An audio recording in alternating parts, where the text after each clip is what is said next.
મંગલાચરણ કરશું, બધા હાથ જોડી લે.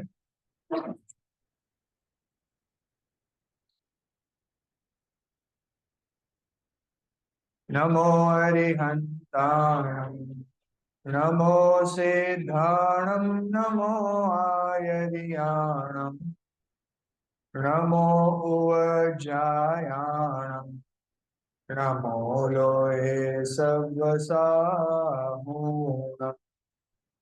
મંગલં ભગવાન વીરો મંગલં ગૌતમો ગણી મંગલં કુંડકુંદાર્યો જૈન ધર્મોસ્તુ મંગલમ तीन भुवन में सा गीत राग विज्ञानता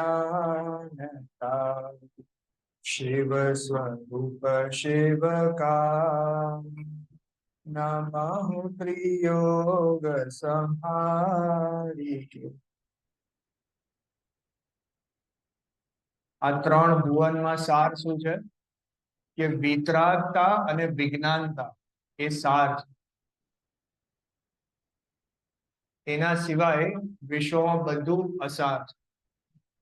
વિશ્વના દરેક જીવો જે સુખ માટે ઝંખના કરે છે, સુખની તાલાવેલી કરે છે, તો એને સુખ ક્યાંથી મળે છે કે એને વિતરાગતામાં સુખ મળે છે. અને વાસ્તવિક વિતરાગતાનું સ્વરૂપ ન જાણી જે પર પદાર્થમાં ફાંફા મારે છે એવા જીવોને સુખ ક્યારે પ્રાપ્ત થતું નથી. એવા જીવો હંમેશા ચાર ગતિરૂપ સંસારમાં પરિભ્રમણ કરે છે. અને જે જીવો વિતરાગતાનું સાચું સ્વરૂપ સમજીને પોતાના શુદ્ધ આત્માના આશ્રય એ પોતાના આત્મામાં લીન થઈને એ વિતરાગ ધર્મનો આશ્રય લે છે, એ જીવો ખરેખર મોક્ષ માર્ગના રસ્તા પર આગળ ચાલે છે. આ પંખો બહુ અવાજ કરે છે, બંધ જ કરી દઉં. હા બસ. તો જો જે વિતરાગ ધર્મના માર્ગ ઉપર આગળ ચાલે છે તો એ સાચા સુખને પ્રાપ્ત કરે છે. હવે વિતરાગ ધર્મ શું છે જે આપણે દરરોજ સવારના જોઈએ છે કે જે મુનિરાજ પોતાના શુદ્ધાત્માના આશ્રય પોતાના આત્મામાં લીન થઈને એક નિર્વિકલ્પ સ્વસંવેદન રૂપ, જે આપણે ગઈકાલે વાંચ્યું હતું ને આમાં કે શુદ્ધોપયોગ રૂપ મુનિ દશાનું પાલન કરે છે, તો ત્યાં એમને જે રાગ દ્વેષ ભાવ નથી થતા એ જ વિતરાગતા છે. એ વિતરાગતા તો નાસ્તિથી વાત કરી કે ત્યાં એવી દશામાં એમને રાગ દ્વેષના ભાવ નથી થતા. જો મુનિરાજ છઠ્ઠા સાતમા ગુણસ્થાનમાં ઝૂલે છે તો સાતમા ગુણસ્થાનમાં જ્યારે તે પોતાના આત્મામાં લીન હોય છે, આત્મામાં લીન રૂપ દશા કે જે દશામાં એમને આખો જ્ઞાનનો ઉપયોગ એમનો આત્મામાં જ લીન છે. એ જ્ઞાન હવે બહાર ક્યાંય ફેલાયેલું નથી, બધેથી સમેટીને એને પોતાના આત્મામાં લીન કરી નાખે. તો હવે એ જ્ઞાનમાં બીજા કોઈ પર પદાર્થ જણાતા જ નથી, તો એમના વિશેના વિકલ્પ, એમના વિશેની કોઈ ઈચ્છા, કોઈ ચિંતા આદિ થતું જ નથી. અને એવું થતું જ નથી જો એમનું જ્ઞાન જ કોઈ પર પદાર્થનું જ્ઞાન સુદ્ધા નથી, તો એના પ્રત્યે રાગ દ્વેષ ભાવનો પ્રશ્ન આવતો જ નથી. અને રાગ દ્વેષ ભાવ નથી ત્યાં જ વિતરાગતા છે. એવી દશામાં જે દરેક પર પદાર્થ પ્રત્યે એમને સમતા ભાવ વર્તે છે, એ સમતા ભાવ અસ્થિરૂપ કથન છે અને રાગ દ્વેષ રહિત વિતરાગતા જે નાસ્તિરૂપ કથન છે. ખ્યાલ આવે? એક પોતાના આત્મામાં જ સમદર્શીપણો અને બાહ્ય બધા પદાર્થ પ્રત્યે ઉપેક્ષા ભાવ, એને કહેવાય વિતરાગ. આવી વિતરાગ પરિણતિ સહિત મુનિરાજ ત્રણ કશાય ચોકડીના અભાવરૂપ વિતરાગતા સહિત વર્તે છે. જો જેટલા જેટલા કશાય ચોકડીનો અભાવ એટલી એટલી વિતરાગતા વધતી જાય છે. ગઈકાલે કે નહીં પરમ દિવસે આપણે ચર્ચા થઈ હતી અમને ત્યાં અંકલને ત્યાં કે આપણે કોઈ ગુજરી જાય તો આપણને વૈરાગ્ય તો આવે છે પણ એ વૈરાગ્ય રહેતો નથી. તો એ કેવી રીતના જાળવી રાખવું? એ રહેતો નથી તો વિતરાગતા આવે છે પણ ટકતી નથી, એનું શું કરવું એમ. તો જો એ ખરેખર વિતરાગતા છે જ નહીં, એ તો આપણને જે લૌકિક ભાવથી એક જાતનો ખેદ ઉત્પન્ન થયો, એક જાતની ઉદાસીનતા આપણને આવી આ સંયોગો, આ સંસારની અસારતા તરફથી, એ ઉદાસીનતા જુદી વસ્તુ છે ને વિતરાગતા ના પરિણામ કઈક જુદા જ છે. એમ વિચાર કરો, એ શુદ્ધ ઉપયોગ રૂપ દશા કે જ્યાં જીવ પોતાના આત્મામાં એવો દ્રઢપણે લીન છે કે એને બીજું કાંઈ વિકલ્પ જ ઉત્પન્ન નથી થતા, એવી દશાને વિતરાગ પરિણતિ કહેવાય છે. અને એવી પરિણતિમાં મુનિરાજ નિરંતર ઝૂલે છે, દર અંતર મુહૂર્તમાં પોતાના આત્માનો અનુભવ કરે છે. એ આત્માના અનુભવમાંથી બહાર આવે છે તો એવું ઝંકે છે કે પાછો અંદર કેવી રીતે, ખ્યાલ આવે છે ને? એવી પરિણતિ સહિત એ મુનિરાજ ચારિત્ર રૂપ ધર્મમાં લીન રહે છે.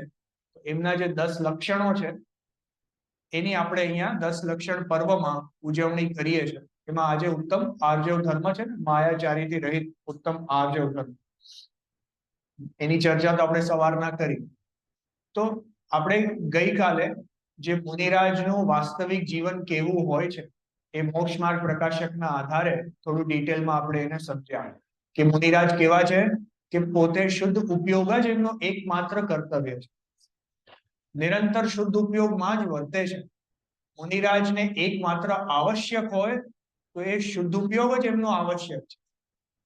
આપણે ઉદાહરણ તરીકે ભરત મુનિરાજ આદિના ઉદાહરણ જોયા હતા કે જેમણે બહારમાં 28 મૂળ ગુણ આદિનું કોઈ પાલન ન કર્યું, એવો મોકો જ ન આવ્યો કે એવા કોઈ 28 મૂળ ગુણ આદિનું પાલન થાય.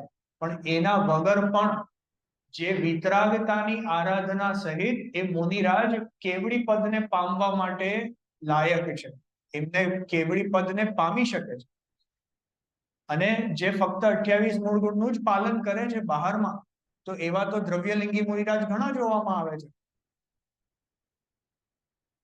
આપણે 5 પરાવર્તનના સ્વરૂપમાં જોઈએ ને તો જીવે 31 સાગરોપમની આયુ વાળું 9મી ગ્રહવેગનું આયુષ્ય બી ઘણી વાર બાંધ્યું, અસંખ્યાત વાર બાંધ્યું કમસે કમ, કેમ કે અસંખ્યાત વર્ષો તો થયા ને, એ 30 સાગર થી 31 સાગર જતા અસંખ્યાત વર્ષ નીકળી જાય, બરાબર ને? અને એવા પરાવર્તન જીવે કેટલી વાર કર્યા કે અનંત વાર કર્યા છે. એટલે દ્રવ્યલિંગી મુનિ જીવ અનંત વાર થઈ ચુક્યો છે.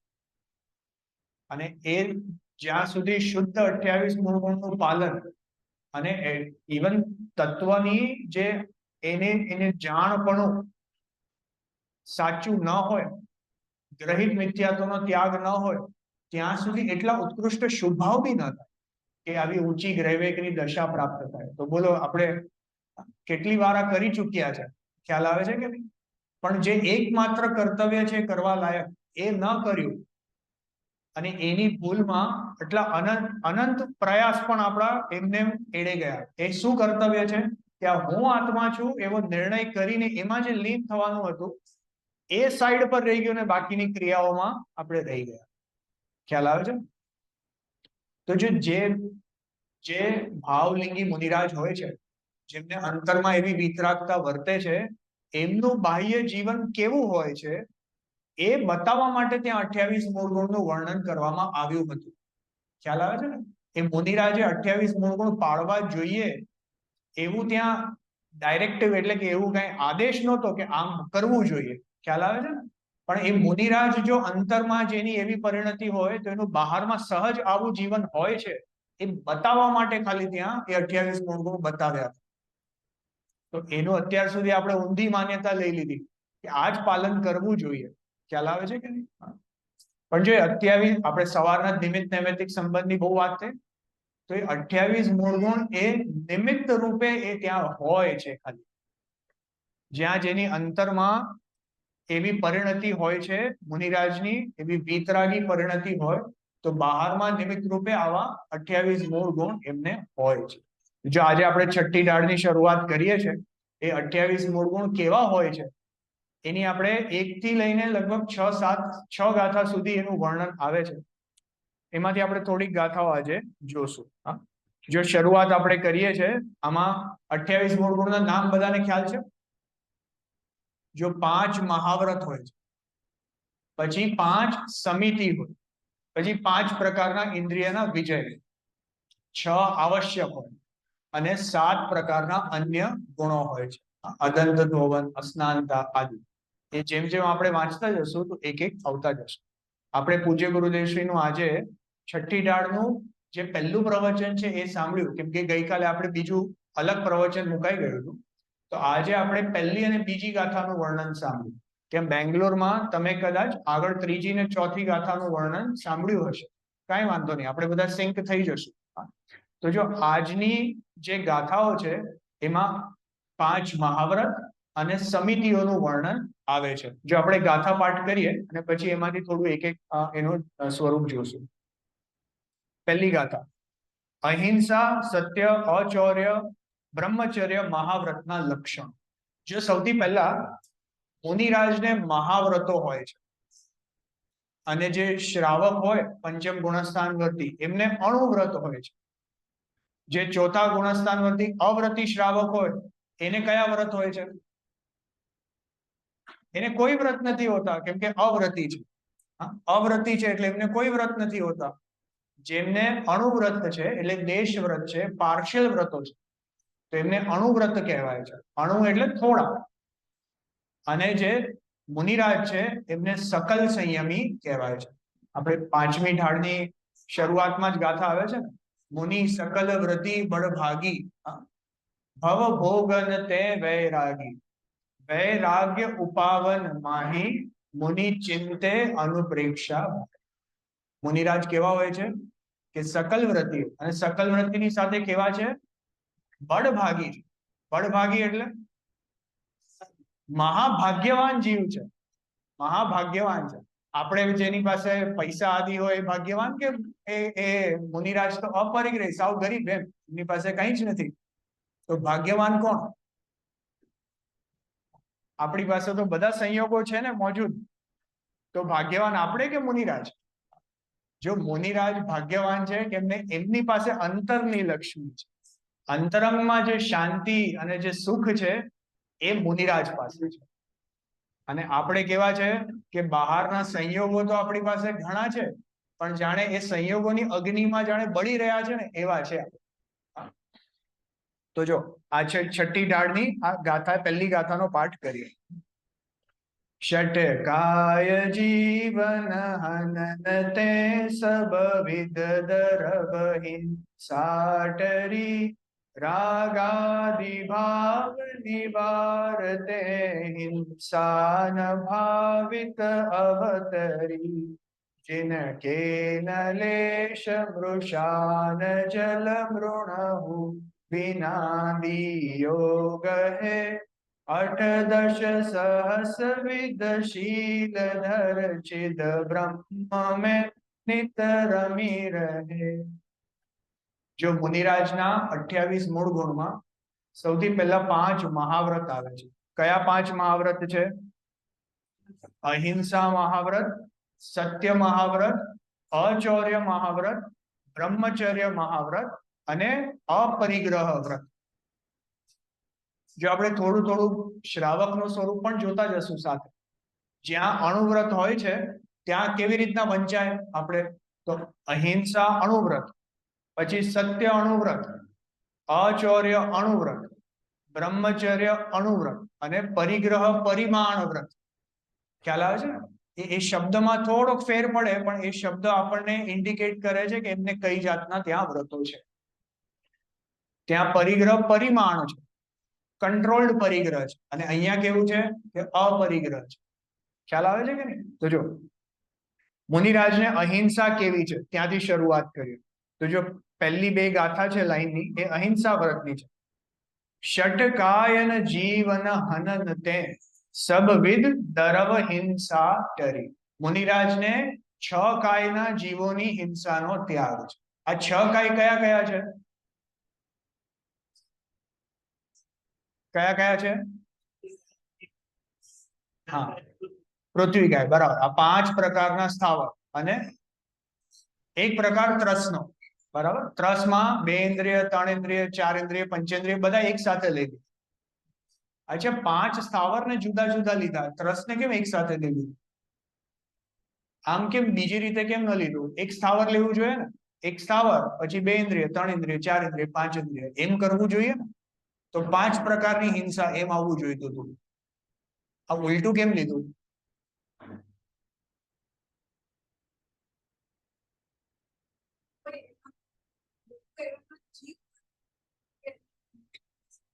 ના, જો આ ત્રસ્ત જીવો છે ને, એની હિંસા તો લગભગ દરેક જૈનને એનો ત્યાગ હોય છે. જે આપણે નામધારી જૈન છે એ પણ ત્રસ્ત જીવોનો ઘાત કરતા નથી. આપણે પણ ઓલા કીડી મકોડા આદિ હોય તો એનો ઘાત ના કરીએ ને, તો એમાં આપણને ડિફરન્શિએટ ના કરવું પડે કે આ 2 ઇન્દ્રિય છે કે 3 ઇન્દ્રિય છે, કેમ કે દરેક ત્રસ્તનો આપણે ઘાત કરતા નથી. જેવી રીતના આ જે અવ્રતી શ્રાવક હોય તો એમને કોઈ પ્રકારના વ્રત નથી, પણ એમના જીવનમાં અન્યાય, અનીતિ, અભક્ષ આદિનો તો ત્યાગ હોય જ છે. તો એ જે વસ્તુ મારવા લાયક નથી એને અનનેસેસરી કોઈ મારતું નથી.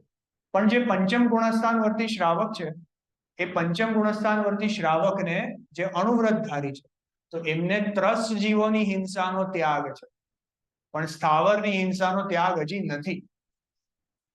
ખ્યાલ આવે છે?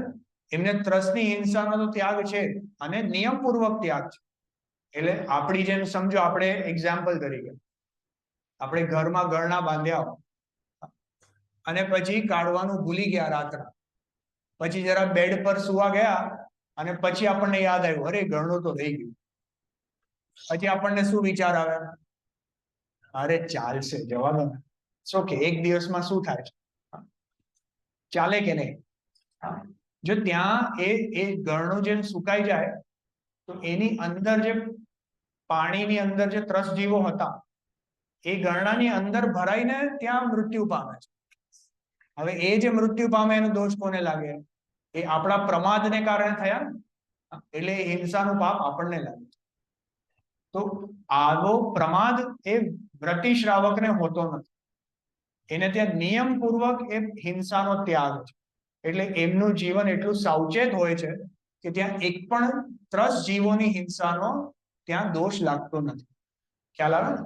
પણ તો પણ હજી વ્રતી શ્રાવક હોય તો 8મી પ્રતિમા સુધી એક ગૃહસ્થ હોય છે, ઘરમાં રહીને વ્યવસાય આદિ કદાચ કરતા હોય, અથવા તો જે એમના ઘરમાં કંઈક બીજા પ્રસંગ આદિ આવતા હોય, અથવા ઘરના જે બેઝિક કામ છે, રસોઈ આદિ કરવું આદિ તો કરે કે નહીં? તો ત્યાં અગ્નિકાયનો એ જીવનો અગ્નિ જ જેનું શરીર છે એવા સ્થાવર જીવ. ખ્યાલ આવે ને? ત્યાં ત્રસ્ત જીવની વાત નથી. અથવા પાણી જ જેનું શરીર છે એવા સ્થાવર જીવ, એ જીવોનો ઘાત થયા વગર રહેતો નથી. પાણીની અંદરના જે જીવો હતા એના માટે તો એમણે ખૂબ સાવચેતી લીધી. પાણી ગળ્યું, એને જે પ્રાશુદ્ધ કરવાની જે પદ્ધતિ છે એ રીતે બધું એમણે કર્યું. તો એમને સ્થાવર જીવ, એને ત્રસ્ત જીવોનો ઘાત નથી, પણ સ્થાવર જીવોની હિંસાથી બચી શકતા નથી. માટે એ અણુવ્રતી જીવ કહેવાય છે. ખ્યાલ આવે કે નહીં?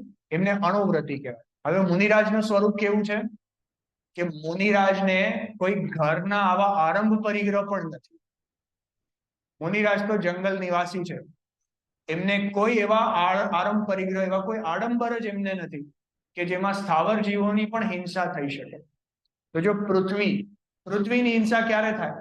પૃથ્વી કઈક જીવની, કે આપણે ઘર માટે કંઈક ખોદાવીએ, કોઈક પ્રકારની કંઈક ભૂમિ ખોદાવીએ અને અંદરના જીવોનો ત્યાં ઘાત. એમને કોઈ ભૂમિ ખોદાવવાની નથી મુનિરાજને. પછી જલ કઈક, તો એવું જલ મુનિરાજ ડાયરેક્ટલી ક્યાંકથી લેતા જ નથી.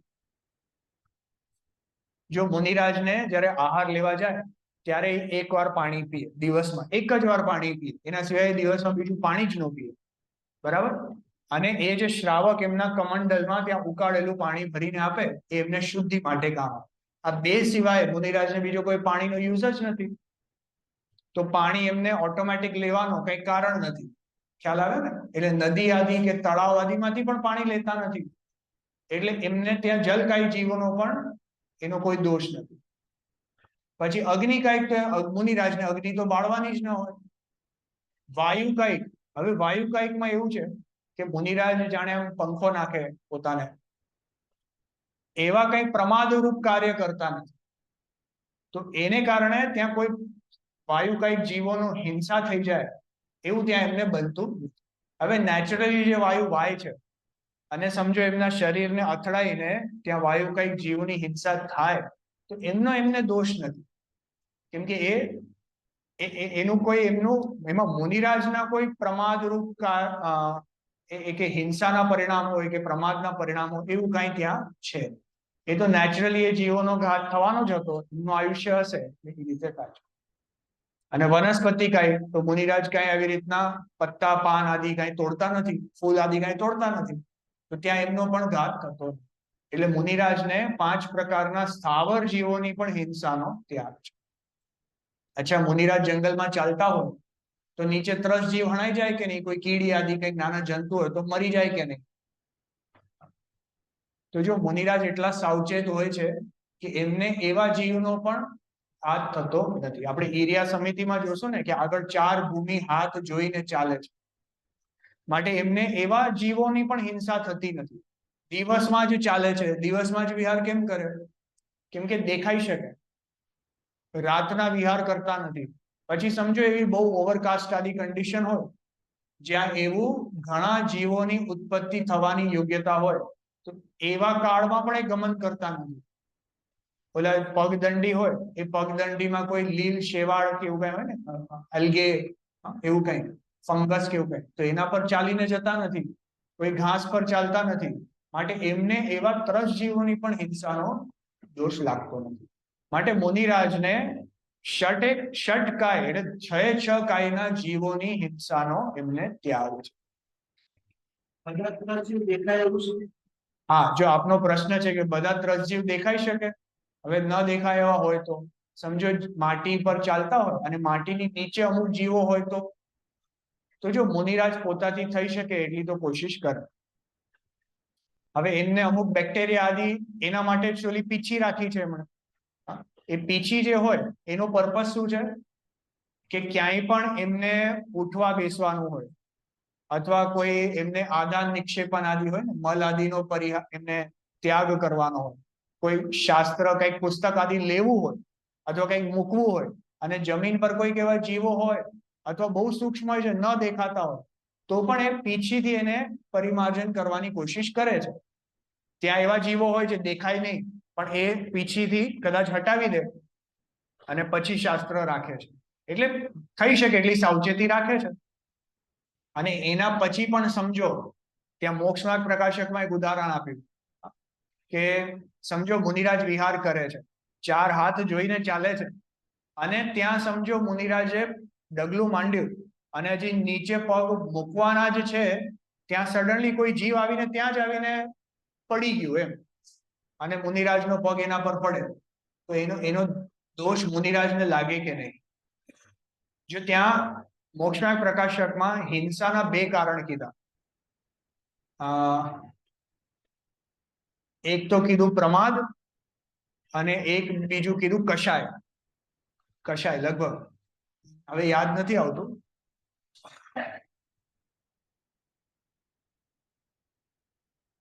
એક હતું કદાચ પ્રમાદ અને એક હતું કષાય, એવું જ કંઈક છે. તો ત્યાં મુનિરાજને બેવ નથી, એટલે બેવ નથી એટલે એમને એકે જીવોનો ત્યાં ઘાત થતો નથી.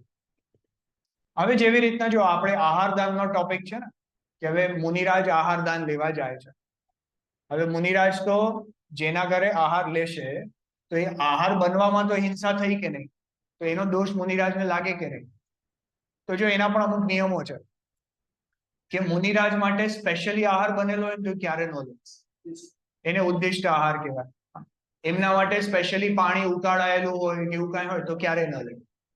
એ તો એવા શ્રાવકના ઘરે જાય સૌથી પહેલા કે જ્યાં સૌથી શુદ્ધ આહાર બનેલો હોય, જે શોધનું ભોજન કહેવાય ને, ખ્યાલ આવે છે? શોધનું એટલે એમાં સૌથી ઓછી હિંસા હોય, બધી સાવચેતી હોય, શુદ્ધ મસાલા આદિ હોય, અને એવા શુદ્ધ કપડા આદિ પહેરીને એ આહાર આદિ બનાવ્યો હોય કે ત્યાં કોઈ બેક્ટેરિયા આદિ પણ ત્યાં એનો ઘાત ના થાય. એ પોઈન્ટ નંબર 1. પોઈન્ટ નંબર 2, એ શ્રાવકે પોતા માટે બનાવેલો હોવો જોઈએ અને પોતા માટે જે આહાર બનાવે છે એમાંથી થોડીક વસ્તુ મુનિરાજ પોતા માટે ગ્રહણ કરે. એટલે એ જે દોષ આમે થવાનો હતો, શ્રાવકે પોતા માટે બનાવ્યું જ છે ભોજન, તો એમાંથી મુનિરાજ થોડું લે છે, માટે એ હિંસાનો દોષ એમને લાગતો નથી. એટલે મુનિરાજનું જે બાહ્ય આચરણ છે ને એ પણ બહુ કડક છે એમ. આપણે કદાચ પૂજ્ય ગુરુદેવશ્રીના પ્રવચનોમાં એમની જ કથા સાંભળી હશે પહેલા. એટલે ક્યારેક ક્યારેક એ કે પહેલા તો અમે બહુ કડક આચરણ પાડતા હતા, આવી રીતના લોકો કાપતા હતા અમે ક્યાંક જઈએ તો, કે કોઈકનો એવું હોય બાળકનો રડવાનો અવાજ આવે, એ ઘરમાં જાય અને કોઈ બાળક રડતું હોય તો અંતરાય થઈ જાય તો પાછા આવી જાય. કોઈ વાળ આવી જાય જમવામાં, હા, તો અંતરાય થઈ જાય પાછા આવી જાય. પીરસવામાં કઈક ચમચી આદિથી નીચે પડી ગયું જમવાનું તો અંતરાય થઈ જાય તો પાછા નીકળી જાય.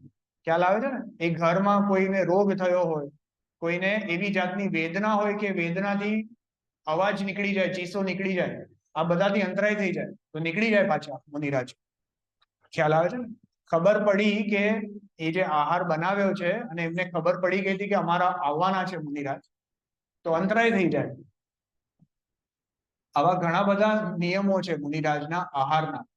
એટલે એ જાતની પૂરી સાવચેતી રાખે છે કે એમના નિમિત્તે કોઈના પરિણામ બી ન દુભાય અને કોઈની હિંસા પણ ન થાય.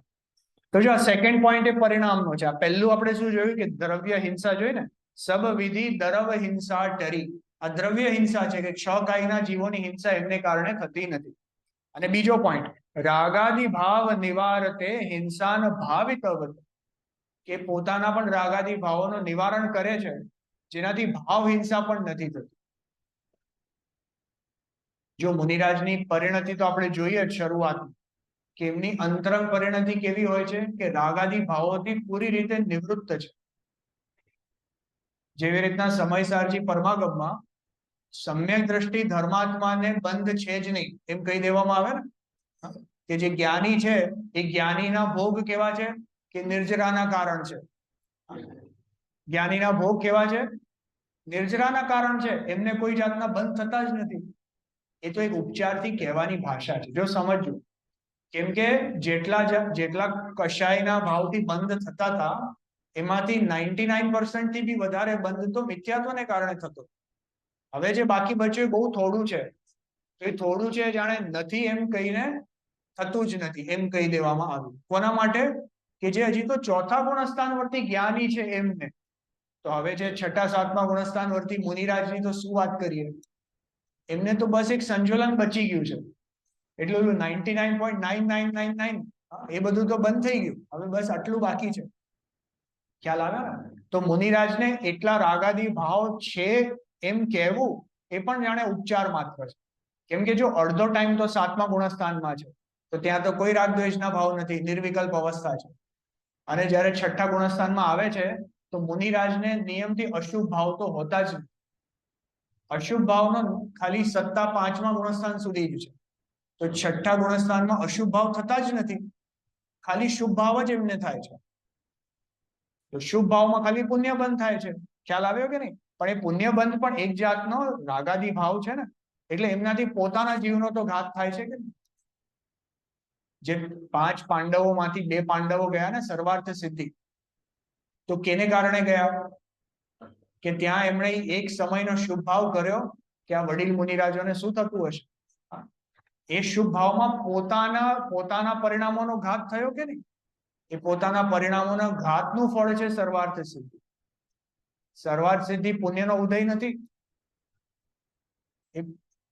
એ પુણ્યની જેલ છે. ખ્યાલ આવે ને? આપણે ગઈકાલે વાત થતી હતી અંકલ તમારા ઘરે કે આ પુણ્યનો ઉદય પણ છે ને આપણને ટેન્શનનું કારણ છે. અમારે એમ વાત કરતી હતી કે કોઈને પુણ્યનો ઉદય હોય તો એને, આપણા જેવા લોકોને પુણ્યનો ઉદય હોય તો એને સક્સેસ મળ્યા જ કરે, લાઈફમાં મળ્યા જ કરે. જેમાં હાથ નાખે એમાંથી સક્સેસ મળે. હવે એને રોકવું કેવી રીતના? જ્યાં પણ હાથ નાખે છે ત્યાં સક્સેસ. હવે સક્સેસને એને સાચવવું પણ પડે કે નહીં પાછું? એટલે એક જાતનો એ પણ ટેન્શન છે. એક ધન્ય કુમાર ચરિત્ર આવે છે, કદાચ તમે સાંભળ્યું હોય તો આપણા પુરાણોમાં, કે એક ધન્ય કુમાર કરીને એક જીવ થઈ ગયા. એમને કેવું કે એમનો જે ખાટલો હતો ને એ ખાટલાનો પાયો તોડ્યો તો એમાંથી પણ હીરા નીકળ્યા. પછી એમને કોઈએ કે એક બંજર જમીન આપી દીધી કે એ બધા ભાઈઓ હતા, 7 ભાઈ અને એ 8મા હતા. તો 7 ભાઈઓએ તો સારી સારી જમીન લઈ લીધી, આમને એક બંજર જમીન આપી દીધી. તો એ બંજર જમીનમાં એમણે ખોદ્યું તો ત્યાંથી બી ખજાનો નીકળ્યો. આને કહેવાય પુણ્યનો ઉદય. ખ્યાલ આવે છે ને? જ્યાં જે પણ કઈ કરે તો એમાંથી પણ એને લાભ જ થાય છે, પણ એ લાભ પણ નુકસાનનું કારણ છે. કેમ કે ખરેખર તો એ લાભ જીવને પોતાની પરિણતિથી દૂર લઈ જનાર. ખ્યાલ આવે ને? આ શુભ ભાવ જે છે એ શુભ ભાવ જાણે મીઠા ઝેર જેવું છે. કેમ કે શુભ ભાવ કરતી વખતે બહુ સારો લાગે છે, પણ એનાથી છૂટવું બહુ અઘરું છે. એમનો ગ્રાન્ડસન છે, હજી યંગ છે, એને પૂછ્યું બહુ સરસ કે આ અશુભ ભાવથી તો પોતે પાછા વળી શકાય છે, પણ શુભ ભાવથી આપણને ત્યાં એવું લાગતું નથી કે આનાથી પાછા વળવું જોઈએ. દુઃખ નથી લાગતું ત્યાં, તો એમાંથી કોઈ પાછા વળવા માટે પ્રયાસ કરવો બહુ અઘરો પડે. ત્યારે જીવને યાદ કરવો બહુ અઘરો છે. ખ્યાલ આવે છે ને? જો આપણે અહીંયા પાછા આવીએ, અહીંયા શું વાત થઈ કે જે રાગાદી ભાવ છે એ રાગાદી ભાવનું નિવારણ કરવું, એ ભાવ હિંસાથી બચવું છે. એ રાગાદી ભાવ એટલે કે જે પોતાના આત્મામાં લીન પરિણતિ છે, એ રાગાદીથી રહિત વિતરાગી અવસ્થા છે, અને એ ભાવ હિંસાથી બચવું છે.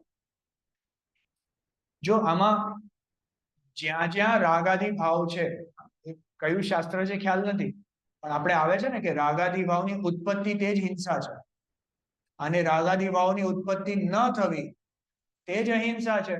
તો મુનિરાજને જેટલો જેટલો સંજોલન રાગાદી ભાવ છે, સંજોલન કશાય છે, એટલી એમને હિંસા છે.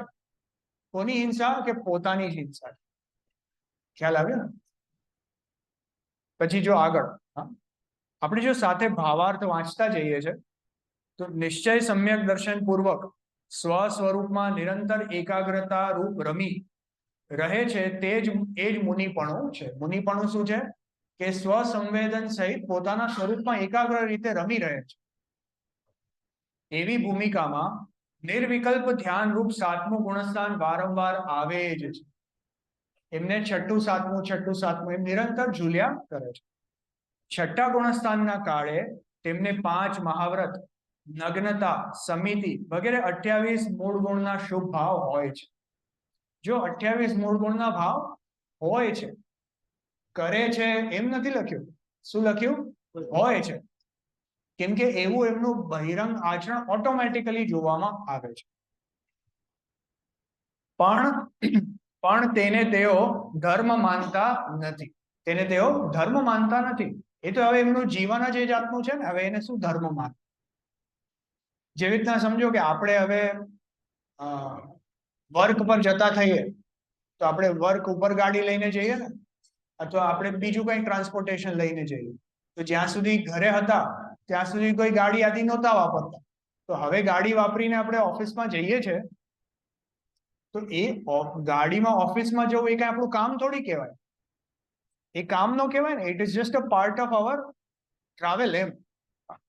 એવી રીતના મુનિરાજ જે પોતાના આત્મામાં લીન થવા માટેનો પુરુષાર્થ કરે છે, એ તો એમનું પુરુષાર્થ છે, પણ બાકી તો એમનું સહજ જીવન જ એવું છે.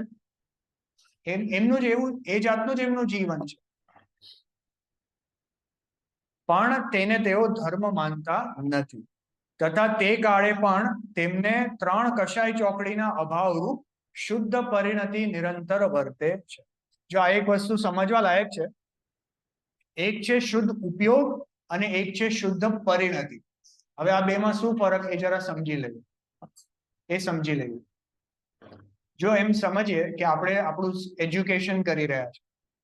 હવે સમજો કોઈ એક જણ ડોક્ટર ભણે છે અને એને ડોક્ટરની એક્ઝામ આપી દીધી, પાસ થઈ ગઈ અને ડોક્ટર બની ગયા. હવે ડોક્ટર બની ગયા અને સમજો કે એ ક્યાંક વેકેશન પર ગયા છે, કે મંદિરમાં દર્શન કરવા આવ્યા છે, કોઈ અન્ય જ કાર્ય કરે છે, પણ એ અન્ય કાર્ય કરે છે ત્યારે પણ એમને ડોક્ટરીનું જ્ઞાન છે કે નહીં? છે ને, પણ યુઝ નથી કરતા. બરાબર? અચ્છા, હવે જ્યારે એ એમની ડિસ્પેન્સરીમાં છે કે ઓપરેશન થિયેટરમાં છે અને સર્જરીનું કામ કરે છે, તો ત્યારે શું કરે છે? એ ડોક્ટરીનું નોલેજ યુઝ કરે છે. બરાબર ને? એવી જ રીતે મુનિરાજ જે 3 કશાય ચોકડીના અભાવે પોતાના આત્માનો અનુભવ કરી રહ્યા છે, ત્યારે તો સાક્ષાત શુદ્ધ ઉપયોગમાં છે. પણ હવે એકવાર એવી નિર્મળ અવસ્થાને જેમણે અનુભવી અને ત્યાંથી બહાર આવ્યા, હવે છઠ્ઠા ગુણસ્થાનમાં સમજો શાસ્ત્ર બી લખે છે, આહાર બી લે છે, ગમે તે ક્રિયા કરે છે, પણ એમને એ જાતની અનુભૂતિ જે થઈ ગઈ છે, એનો એક્સપિરિયન્સ તો એમને છે ને. હજી એમનો એક્સપિરિયન્સ જે એમને છે, તો એમની એવી નિર્મળ અવસ્થા પણ ટકી રહે છે. એ અવસ્થાનું ટકી રહેવું એને પરિણતિ કહેવાય છે. જે શુદ્ધ ઉપયોગ છે એ મોમેન્ટરી ઇન પ્રેઝન્ટ અવસ્થા છે, જ્યારે જીવ આત્મામાં લીન હોય ત્યારે. અને શુદ્ધ પરિણતિ એટલે કે એવી શુદ્ધિ એમની રહેવી. જેવી રીતના કોઈ નાનપણમાં કોઈ છોકરો હોય, એ છોકરાને ઓપરેશન થિયેટરમાં લઈ જાઓ તો એને આવડે કઈ કરતા? એને કઈ કરતા ન આવડે, કેમ કે એને તો હજી એ જાતનું અનુભવ જ્ઞાન જ નથી. પણ જેને ડોક્ટરી ભણી લીધું છે, એને એ જાતનું જ્ઞાન છે. હવે એ ઓપરેશન થિયેટરમાં હોય કે ન હોય, એને નોલેજ તો ટકી રહે છે. એવી જ રીતે જે મિથ્યા દ્રષ્ટિ જીવ છે, એને તો આત્માનો અનુભવ જ નથી, તો એને શુદ્ધોપયોગ જ નથી, તો એને પરિણતિ પણ નથી. અને જેને એકવાર શુદ્ધ ઉપયોગ થઈ ગયો છે, એને એ જાતનો નોલેજ થઈ ગયું, તો એને એ જાતનો એની ભૂમિકા એ બની રહે છે. એ ભૂમિકા બની રહેવું એને કહેવાય શુદ્ધ પરિણતિ. બરાબર? તો જેટલી જેટલી વિતરાગતા વધે છે, એટલી એટલી શુદ્ધિની વૃદ્ધિ થાય છે, અને પરિણતિ પણ એવી એવી ટકી રહે છે. ખ્યાલ આવે ને? જેને ચોથા ગુણસ્થાન જેટલો આત્માનો અનુભવ થયો અને હવે બહાર આવે, તો એને ચોથા ગુણસ્થાન જેવી શુદ્ધ પરિણતિ રહે છે. અને જેને મુનિરાજ જેવો આત્માનો અનુભવ થયો અને એમાંથી બહાર આવ્યા, તો હવે એમને એવી પરિણતિ બની રહે છે. જો બેવના આત્માના અનુભવમાં બી બહુ ફરક છે. સમજો કોઈ ચોથા ગુણસ્થાન પરથી આત્માના અનુભવમાં લીન થાય અને સાતમા ગુણસ્થાનમાં મુનિરાજ લીન થાય, તો એમાં બેમાં શું ફરક છે? શું ફરક છે એમાં? Very good. જો એક તો સ્થિરતા વધારે છે, એક તો એની ઊંડપ વધારે છે આત્માના અનુભવ, એક એનો કાળ વધારે છે. ચોથા ગુણસ્થાનમાં થોડો કાળ સુધી જ અનુભવ રહે છે, સાતમામાં થોડો લાંબો રહે છે. ચોથા ગુણસ્થાનમાં જેવો શુદ્ધિનો અનુભવ થયો, તો એ ફક્ત એક કષાય ચોકડીના અભાવરૂપ વિતરાગતાનો જ અનુભવ થયો, એટલે એમને આનંદ અલ્પ હતો. સાતમા ગુણસ્થાનમાં આનંદ અધિક છે. હાજી, ક્વોલિટી એટલે એક જ ટાઈપનો આનંદ છે, પણ આમને આનંદની ક્વોન્ટિટી બહુ વધારે છે. એ આપણે ઓલી ભક્તિમાં આવે છે ને, પતલી ધાર ન ભાઈ મન મેં મધુવન મેં હોલી ખેલે મુનિરાજ અકેલે વન મેં મધુવન. એટલે જે શ્રાવકને જે પતલો અનુભવ, પતલી ધાર રૂપ અનુભવ આવે છે, એ એમને ગમ્યો નહીં. એટલે મુનિરાજ મુનિ દશામાં એ જે એમને પ્રચુર સ્વસંવેદન જે થયું, તો એ જાતનો આત્માનો અનુભવ, એ ત્રણ કષાયનો જે અભાવ થયો, એટલો એમને આત્માના સંવેદનની ઉગ્રતા વધી. એ જે આત્માનો સ્વસંવેદન છે, એ એવું છે કે જાણે એમ સમજો અર્યંત દશાથી એક લેવલ નીચેનું છે. એક લેવલ નીચેનો, હમણાં અંતર મુહૂર્તમાં અર્યંત થઈ જશે. એટલી ઊંચી આત્માની એમની અંદર પરિણતિ, અંદર આત્માનો અનુભવ એમને ચાલી રહ્યો છે. ખ્યાલ આવે ને? તો જો આપણે શું વાંચતા હતા કે એમને આ ત્રણ કષાય ચોકડીના અભાવરૂપ શુદ્ધ પરિણતિ એમને નિરંતર વર્તે છે. હવે જો આગળ આપણે અહિંસાની વાત કરી. 6 કાય એટલે કે પૃથ્વી વગેરે 5 સ્થાવર કાય અને 1 ત્રસ કાય, એના જીવોનો ઘાત કરવો તે દ્રવ્ય હિંસા છે. અને રાગ દ્વેષ કામ ક્રોધ ઇત્યાદિ ભાવોની ઉત્પત્તિ થવી તે ભાવ હિંસા છે. હવે મુનિરાજને જે વિતરાગી મુનિ સાધુ, એમને આ 2 પ્રકારની હિંસા કરતા નથી. એ બહારના 6 કાયના જીવોની હિંસાથી પણ બચે છે અને અંદરમાં રાગાદી ભાવની ઉત્પત્તિથી પણ બચે છે. એટલે ભાવ હિંસા પણ કરતા નથી. આ તો એક ટોપિક થયો, બરાબર? તેથી તેમને અહિંસા મહાવ્રત હોય છે. જો નીચે નોંધ પણ વાંચી લઈએ, અહીં વાક્યો બદલવાથી અનુક્રમે મહાવ્રતોનું લક્ષણ બને છે. જો અહીંયા ઉપર શું કીધું, એમને અહિંસા મહાવ્રત હોય છે. હવે એમને મહાવ્રતોનું લક્ષણ બને છે. જેમ કે બંને પ્રકારની હિંસા ન કરવી તે અહિંસા મહાવ્રત છે વગેરે. હવે અહીંયા મુનિરાજની અપેક્ષાએ કીધું ને કે મુનિરાજને આવી હિંસા નથી, આવી હિંસા નથી, એને મહાવ્રત છે એટલે અહીંયા ખાલી મુનિરાજને કાઢી નાખો તો મહાવ્રતમાં આવી આવી કન્ડિશન બને છે એમ કહેવા માંગે છે. બરાબર, ચાલો. તો જો આ તો એક વાત થઈ, એમને અહિંસા મહાવ્રત છે તે. હવે બીજું, એમને સત્ય મહાવ્રત છે. મુનિરાજને સત્ય મહાવ્રત છે. જો આજે પૂજ્ય ગુરુદેવશ્રીના પ્રવચનમાં ભાષા સમિતિની વાત આવે, જો 3 શબ્દો આવે છે, ધ્યાન આપીએ આપણે થોડું. એક છે સત્ય મહાવ્રત, એક છે મુનિરાજની ભાષા સમિતિ, અને એક છે મુનિરાજને વચન ગુપ્તી. આ 3 વસ્તુ ભાષાને રિલેટેડ છે. 3 વસ્તુ થઈ ને ભાષાને રિલેટેડ. તો 3 માં શું કનેક્શન? 3 જુદા જુદા શું કામ કીધા?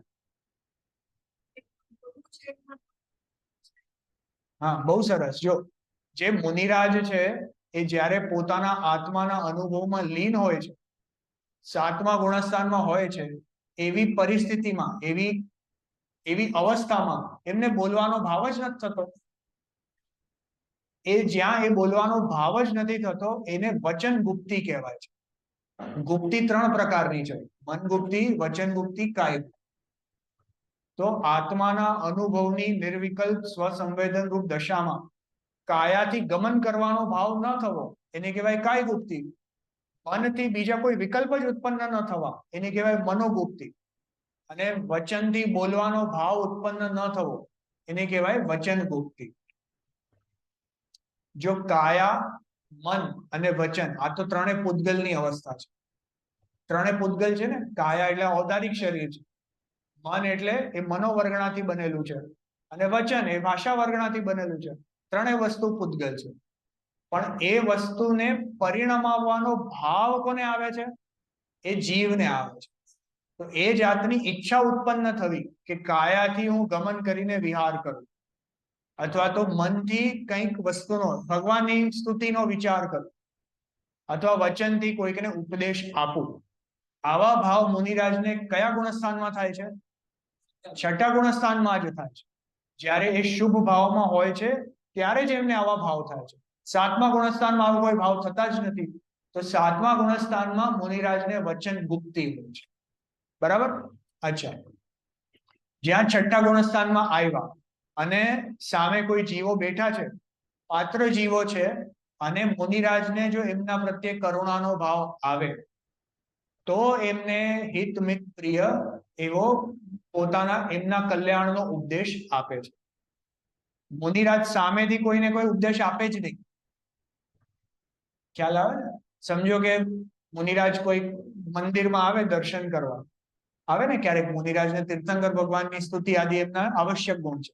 સમજો મંદિરમાં દર્શન કરવા આવ્યા અને આવીને એમણે જોયું કે ના, ફોટો જરાક આમ આડો છે. અરે કોણ છે ભાઈ વ્યવસ્થાપક, આને સીધો કરો, આને આમ કરો, આને આમ કરો, એવું સામેથી આવા સજેશન આપે કે નહીં? અરે મુનિરાજને એવા વિકલ્પ જ ઉત્પન્ન ના. મુનિરાજની અંતર પરિણતિ એટલી કોમળ હોય છે કે એમને પોતાના આત્મા સિવાય બીજા ભાગ્યે કઈ વિચારો આવે, અને આવે તો આવી રીતના ભગવાનના દર્શન પૂજન કરવાના કઈ વિકલ્પ આવે. તો એમને એ જાતના જે વિકલ્પ આવે છે, તો એ વિકલ્પમાં એમને જે કોઈના કલ્યાણ કરવાના વિકલ્પ આવે, અને સમજો હવે સામેવાળો વ્યક્તિ હોય કસાયાદી હોય, કસાયાદી જીવ હોય, એને કોઈ સાંભળવાની રુચિ ન હોય, તીવ્ર કસાઈ જીવ હોય, તો મુનિરાજ ઉપદેશ આપે કે નહીં? અરે બેસ બેસ, હું તને સંભળાવું કઈ, એમ સામેથી ઉપદેશ આપે કે નહીં? ક્યારેય નો આપે. પહેલા તો મુનિરાજ એની પાત્રતા જુએ કે વ્યક્તિ ઉપદેશ ગ્રહણ કરવા માટે લાયક છે કે નહીં, એ વ્યક્તિ ઉપદેશની તાલાવેલીથી આવ્યો છે કે નહીં. ખ્યાલ આવે છે? એ ઉપદેશ સાંભળવાના માઇન્ડસેટમાં છે કે નહીં પહેલા, અને એ કેવો ઉપદેશ ગ્રહણ કરવાને યોગ્ય છે.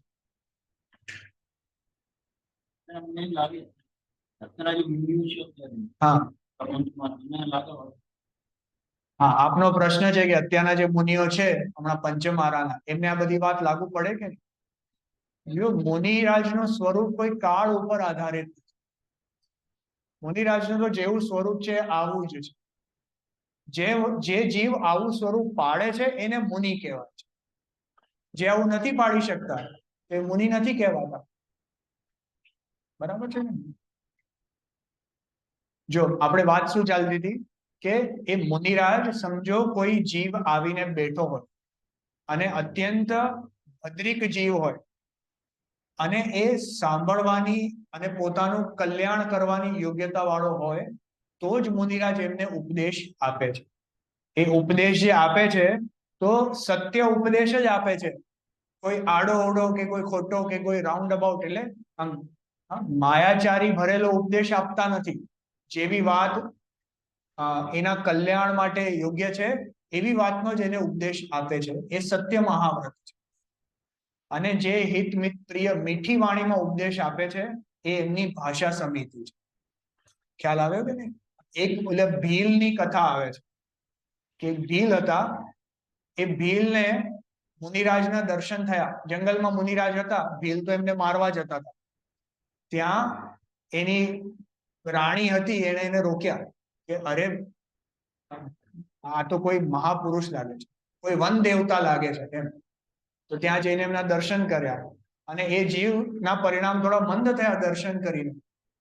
તો મુનિરાજે ભીલની યોગ્યતા જોઈને કીધું કે ભાઈ આને હું કહું કે ભાઈ તું આત્માનો અનુભવ કર, એની એવી યોગ્યતા નથી લાગતી. તો એને શું આપ્યું કે ભાઈ એક વ્રત લે, તો કાગડાનું માંસ ક્યારે નહીં. એ વ્રત એને જીવન પર્યંત પાળ્યું. જ્યારે અંતમાં એને રોગ આદિ થયા તો કોઈ વૈદ્ય કીધું ભાઈ કાગડાનું માંસ ખા તો તું ઠીક થઈ જઈશ. એ કે મારે તો નિયમ છે, એ તો હું ના ખાઉં. એમ કરીને નિયમ પાડીને એ પછી અહીંયાથી એ પુણ્યના ઉદયે એ સ્વર્ગમાં ગયા. કહેવાનો મતલબ શું છે કે મુનિરાજ જેવી જેની યોગ્યતા છે એને એવો ઉપદેશ આપે છે. હવે કુનકુંદ આચાર્યને જ્યારે આપણે સ્ટોરીમાં આવે છે ને કે એમણે મુનિરાજ પાસે ઉપદેશ સાંભળ્યો, જ્યારે ઓલું શાસ્ત્ર એમને આપ્યું તો મુનિરાજે એમને યથાયોગે, એ જે ગોવાળ હતા તો ત્યારે ક્ષયોક્ષમ એવું બહુ નહોતો, તો એમને એ જાતનો ઉપદેશ આપ્યો. ખ્યાલ આવે છે? તો જેવી જેની યોગ્યતા, પણ પોતાની યોગ્યતા અનુસાર જ્યારે મુનિરાજ એમને ઉપદેશ આપે છે તો હિત મિત પ્રિય વાણીથી આપે છે. એ જ એ ઉપદેશ આપે તો સાચો ઉપદેશ આપે છે, એ સત્ય મહાવ્રત છે.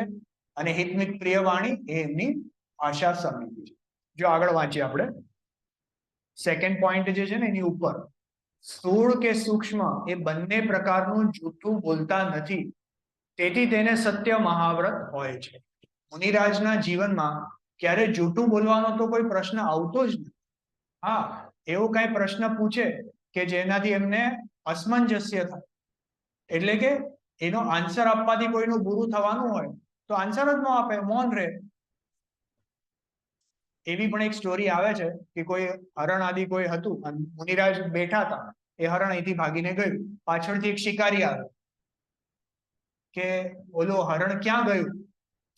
તો મુનિરાજ સત્ય મહાવ્રતના ધારી છે, તો ખોટું તો કે નહીં કે આમ ગયું, આમ ગયું તો એમ જ કેવું પડે. પણ કેવું કે નહીં એ તો એમના હાથમાં છે ને. એક ઉત્તર આપવાથી કોનું ભલું થવાનું છે? કોઈનું ભલું થવાનું નથી. તો ઉત્તર આપવો એમના માટે કમ્પલસરી નથી. આપણે રક્ષાબંધનની કથામાં પણ જોઈએ છે, અકંપન આચાર્ય બધાને શું સલાહ આપી આખા સંઘને કે વાદ વિવાદ કરવો જ નહીં, આપણે મૌન રહેવું બધા. તો સામે જે રાજા આદિ આવતા હતા અથવા 4 મંત્રીઓ આવતા હતા, એ એવા એ આચાર્ય ભગવાનને પહેલેથી ખ્યાલ હતો કે આમની સાથે કંઈક ઉપદેશ પણ આપશું તો એ એનું કલ્યાણ કરવાની બદલે એનો ઊંધો મતલબ કાઢીને ઉલટો વિરોધ જ કરશે, તો ના આપવું સારું છે. એટલે એમને ઉપદેશ આપવો જ એવું જરૂરી નથી, પણ જ્યારે પણ ઉપદેશ આપે છે તો સામેવાળાના કલ્યાણ માટે જ અને બહુ હિતમિત પ્રિય વાણીથી જ આપે છે. એક મેં આપણે યુગલ કિશોરજી હતા ને, બાબુ યુગલ કિશોરજી, જેમણે કેવલ રવિ કિરણોની પૂજા રચના કરી છે. એમનું એક પ્રવચન બહુ જ પહેલા હું નાનો હતો ત્યારે સાંભળતો હતો. તો એમના પ્રવચનમાં ત્યારે એકવાર આવ્યું કે જે વક્તા હોય છે એ વક્તાનું એવું કર્તવ્ય છે કે એનું એક એક વાક્ય એ સામેવાળા જીવના કલ્યાણ માટે જ નીકળવું જોઈએ. અહીંયા ત્યાંની કાંઈ વાત નીકળવી જ ન જોઈએ. હવે એમણે તો જે આપણે પ્રવચન કરતા થયો એમના વિષયમાં કીધું હતું, પણ આ વસ્તુ હું મુનિરાજ સાથે કોરિલેટ કરું છું. મુનિરાજનું એક એક વાક્ય એ જે સામે જે કોઈ ભદ્રિક શ્રોતા છે તો એના કલ્યાણના અર્થે જ નીકળે છે, એ તો નીકળતું જ નથી. ખ્યાલ આવ્યો છે ને? ચાલો આગળ. આ તો થયું અહિંસા અને સત્ય મહાવ્રત. હવે છે અચૌર્ય મહાવ્રત. જો વાંચીએ આપણે આગળ. પહેલા સત્ય મહાવ્રત હોય છે અને બીજી કોઈ વસ્તુ તો શું પરંતુ માટી અને પાણી પણ દીધા વગર ગ્રહણ કરતા નથી, તેથી તેમને અચૌર્ય મહાવ્રત હોય છે. જો મુનિરાજ જે છે, મુનિરાજને કોઈ જ જાતનો પરિગ્રહ હવે નથી. હવે તો અપરિગ્રહી થયા ને, કોઈ જ જાતનો પરિગ્રહ નથી. એટલે મુનિરાજને એક પીછી, એક કમંડલ અને મેક્સિમમ એક શાસ્ત્ર, એટલે મેક્સિમમ જે શાસ્ત્ર યોગ્યતા અનુસાર આટલી 3 જ વસ્તુ એમની પાસે હોય છે. હવે એમાં પણ અમુક જે મુનિરાજ હોય, જે એવા રુદ્ધિધારી મુનિરાજ હોય, જેમને નિહાર આદિ હોય જ નહીં, તો એમને કમંડલ પણ હોતું નથી. અને અમુક જે અગેન ઓલા રિદ્ધિધારી હોય, જેમના નિમિત્તે કોઈ જીવોનો ઘાત થતો જ નથી. પરિહાર વિશુદ્ધિ રુદ્ધિધારી જીવો હોય, તો એમના નિમિત્તે કોઈ જીવોનો ઘાત થતો નથી, તો એમને પીછી પણ હોતી નથી. જે તીર્થંકર મુનિરાજ હોય ને, એને નિયમથી આવી 2 કન્ડિશન હોય. એટલે તીર્થંકર મુનિરાજને ક્યારેય પીછી કે કમંડળ હોય જ. પરમ ઔદારિક શરીર છે, એટલે પરમ ઔદારિક શરીર છે, એટલે આહાર છે પણ નિહાર છે જ નહીં. અને એમના નિમિત્તે કોઈ જીવોનો ઘાત થતો જ નથી, એવું જ એમનું શરીર છે. તો એમને પીછીની જરૂરત નથી. અને તીર્થંકર મુનિરાજને તો કોઈ શાસ્ત્રની બી જરૂરત નથી, એટલે એમને શાસ્ત્ર બી હોતા નથી. ખ્યાલ આવે ને? તો સંપૂર્ણ રીતે નિષ્પરિગ્રહી, એક આ દેહ માત્ર પરિગ્રહ એમને હોય છે, એના સિવાય એકે પરિગ્રહ એમને હોતો જ નથી. અને બીજા પણ કોઈ સાધારણ મુનિરાજ પણ હોય, તો એમને ફક્ત પીછી, કમંડળ અને મેક્સિમમ શાસ્ત્ર, આટલી વસ્તુ એમની પાસે હોય છે. હવે આના સિવાય કઈ વસ્તુ એમને જોઈએ કે જે એમને આપવી પડે? ખ્યાલ આવે છે? એટલે મુનિરાજને જંગલમાંથી ચલો કોઈ જડીબુટી લઈ લીધી, કે કઈ રોગ છે તો કઈ જડીબુટીઓ લઈને એનો લેપ કરી નાખ્યો. ચલો આપણા માટે નહીં, કોઈ આપણા વડીલ મુનિરાજ હોય, એ વડીલ મુનિરાજને બહુ વ્યાધિ થઈ છે, તો કમસે કમ એ જડીબુટી મને ખ્યાલ છે તો એમને લેપ કરું, તો એમને કંઈક સારું થાય, એમની સાધનામાં વૃદ્ધિ થાય, તોય નહીં. જો એમને કંઈક સપોઝ કે તાવ આદિ કઈ આવ્યો છે, મારા ગુરુ છે મુનિરાજ, એમને તાવ આવ્યો છે, અને અહીંયા જંગલમાં આ ઝાડ ઉપર જડીબુટી છે મને ખબર છે, તો એને લઈને હું એમનો લેપ કરું, તો આપણા ગુરુને થોડું સારું થાય, તો એનાથી એમની સાધનાની વૃદ્ધિ થાય, તો એમાં શું વાંધો? જો એ મુનિરાજના ભલા કરવાનો વિચાર એ વસ્તુ જુદી વાત છે. અને એ મુનિરાજને પણ ખ્યાલ છે કે આ મારા જે ગુરુ છે ને, એ આ શરીરને પોતાનું માનતા જ નથી. ખ્યાલ આવે ને? એ શરીરમાં ભલે ને લાખ રોગ કેમ ન હોય, પણ એ શરીર એમનું સ્વરૂપ જ નથી. તો એ તો એમની સાધનાની વૃદ્ધિ પોતાની ક્ષમતાના પરિણામ અનુસાર કરશે. ખ્યાલ આવે? અને આ બાજુ એ વનસ્પતિ કાયના જીવોની હિંસા થઈ જશે. એક બહુ પહેલા અમે નાના હતા તો કોઈ અમને પૂછતું હતું કે આપણને બહુ અચરજ થાય કે આવું કેમ. સમજો કોઈ મુનિરાજના કમંડલમાં પાણી છે, અને કોઈ જીવ એવો આવ્યો, કોઈ રાજા આદિ, કે અત્યંત તરસ્યો છે. આપણે કૃષ્ણનું એક્ઝામ્પલ છે ને, કે કૃષ્ણ મૃત્યુ વખતે,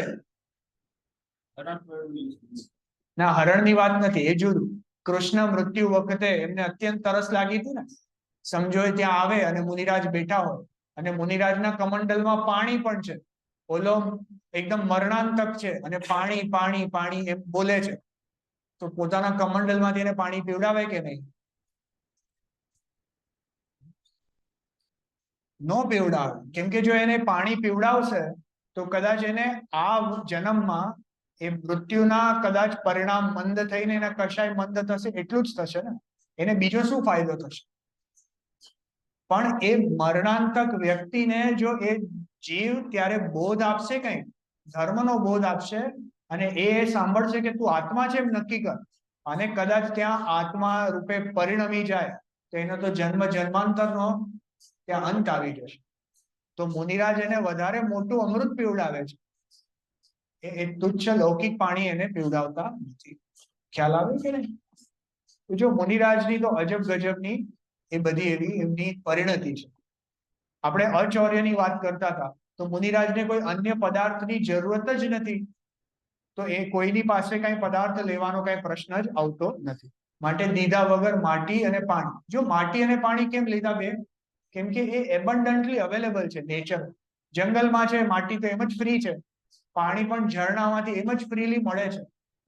કોઈની માલિકીનું નથી, કોઈની માલિકીનું નથી માટી ને પાણી. હવે સમજો અહીંયા પેન પડી હોય તો આપણે એમ કહીએ ને કે પેન મેં લઈ લીધી, તો એનો જે માલિક હતો એને બિચારાના પરિણામ દુભાશે કે ભાઈ મારી પેન ખોવાઈ ગઈ, તો એનો દોષ આપણને લાગશે, એટલે આપણને ચોરીનો દોષ લાગે છે.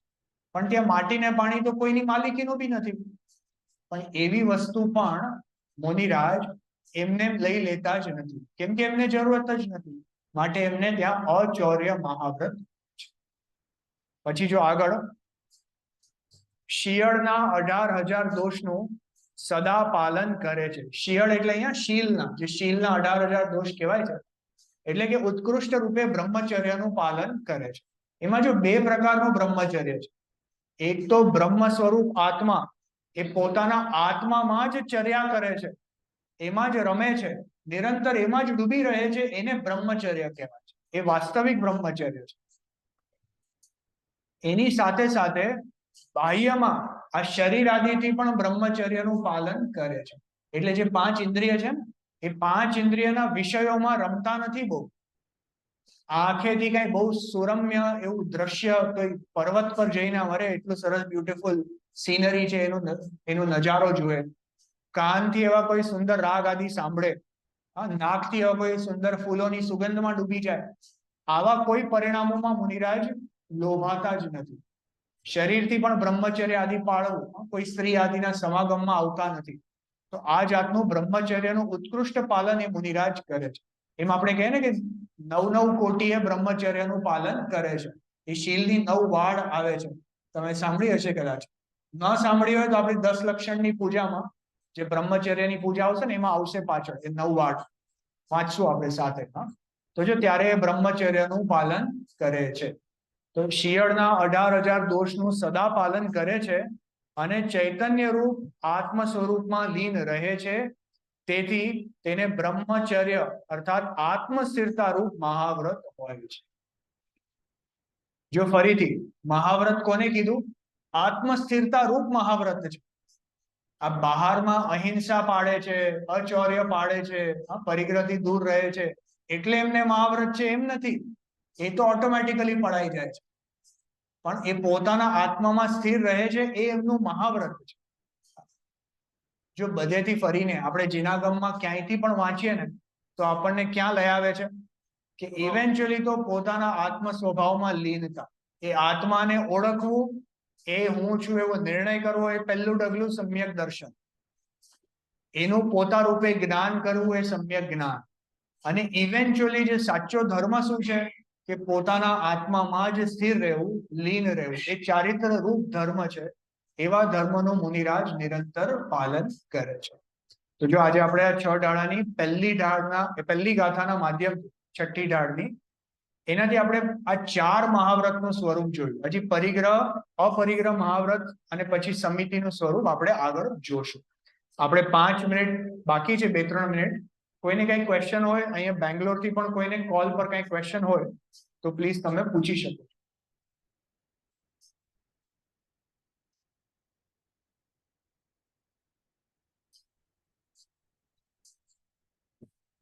ચેટ ઉપર તમે લખજો તમને કઈ ક્વેશ્ચન છે કે નહીં. આપણને અહીંયા કોઈને ક્વેશ્ચન? હા બોલો. હા હા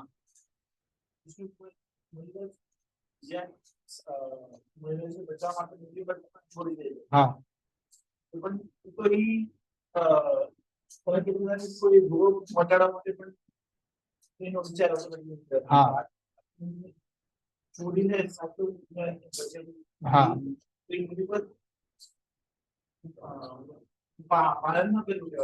હા નો કરી દે. જો સાંભળો, આપનો પ્રશ્ન છે કે રક્ષાબંધનની કથામાં વિષ્ણુકુમાર મુનિરાજે તો મુનિ દીક્ષા ત્યાગી દીધી અને પછી અકંપન આદિ 700 મુનિરાજને બચાવ્યા. તો આવું કાર્ય કરવા યોગ્ય છે કે નહીં? કે એમણે તો ઊંચું પદ હતું એમનું મુનિ દશાનું, એ ત્યાગીને ઉલટું નીચું પદ ગ્રહણ કર્યું કોઈને બચાવવા માટે. તો જો ખરેખર તો આવું કાર્ય કરવા યોગ્ય નથી. અને આ મોક્ષમાર્ગ પ્રકાશકમાં આનો ખૂબ ડિટેલમાં ખુલાસો છે, તમે વાંચજો.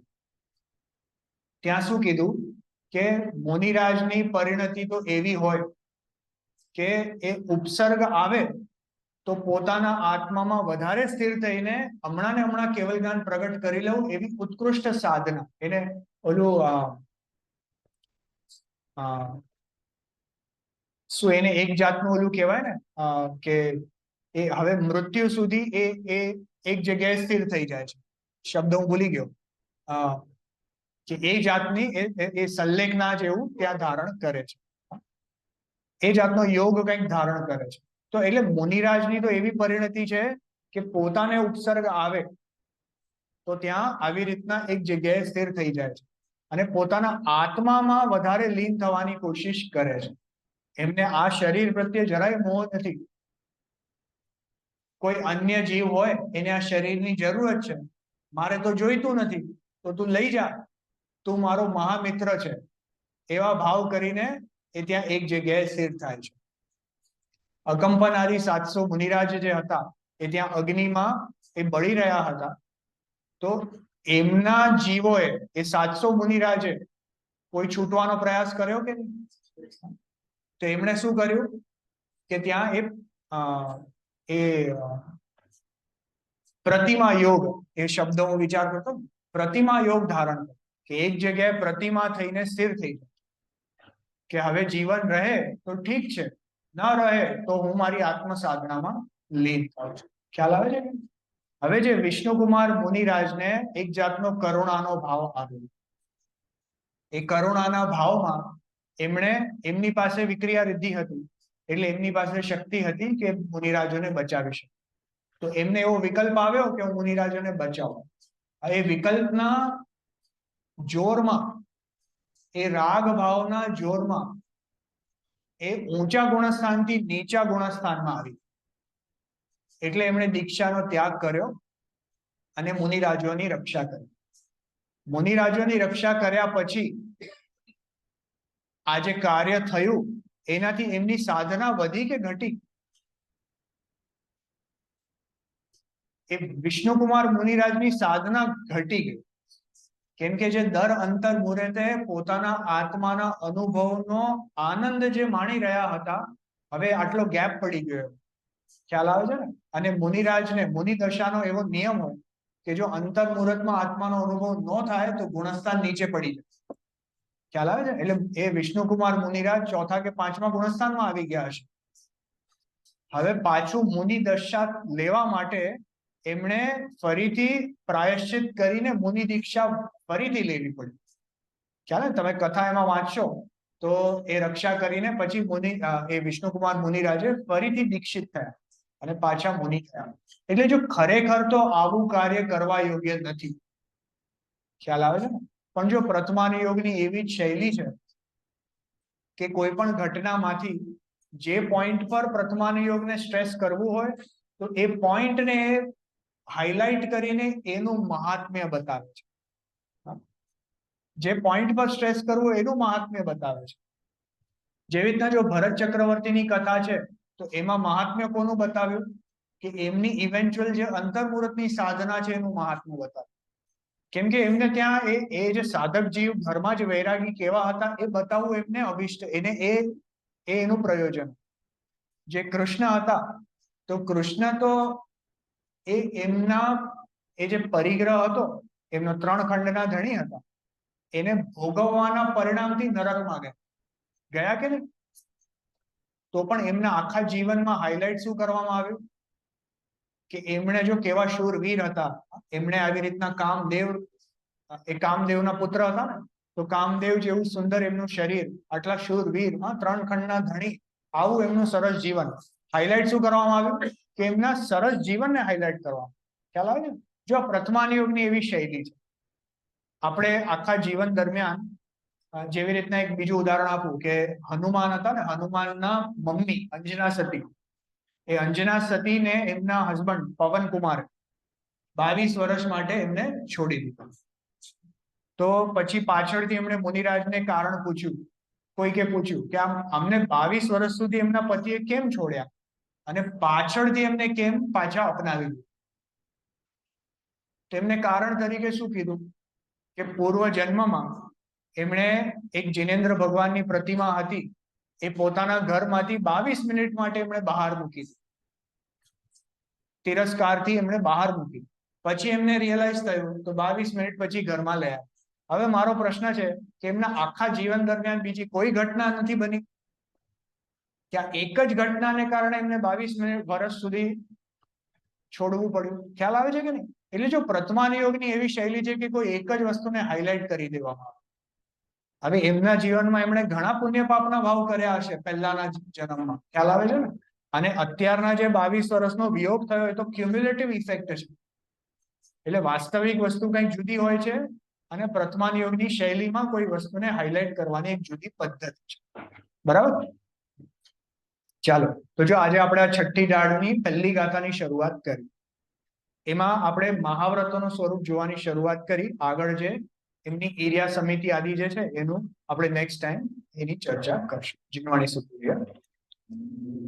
અહો શ્રી સદગુરુ કરુણા સિંધુ અપાર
જય જિનેન્દ્ર. હવે ડિસ્કનેક્ટ કરીએ છીએ.